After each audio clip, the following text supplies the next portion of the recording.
A British parliamentary researcher has been arrested on suspicion of spying for China in what the Sunday Times describes as one of the most damaging breaches of security involving a hostile state at Westminster.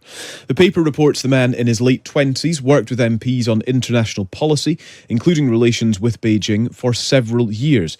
Rishi Sunak has raised the issue this morning with the Chinese Prime Minister. Let's speak to Conservative MP Ian Duncan-Smith. It is a significant breach in security. It's a significant breach in security in parliamentary terms. So there are big questions to be asked about parliamentary security, about the vetting of people who work for different groups that are made up of parliamentarians. This group, I think, was a thing called the Chinese Research Group, which is basically a conservative group of MPs concerned about China, but it's not that big. I'm involved in an organisation called the Interparliamentary Alliance on China, and that's got 32 countries in it. It's a very international cross-party organisation.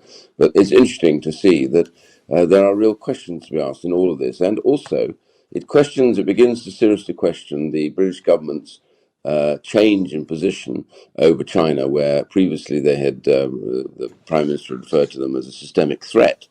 And then we went to epoch-defining challenge and robust pragmatism, and very watered down. We see the Foreign Secretary going over there begging for work. And I just think this really now does need to ask, why aren't we calling China what they are, which is a systemic threat, which many other countries do at the same time?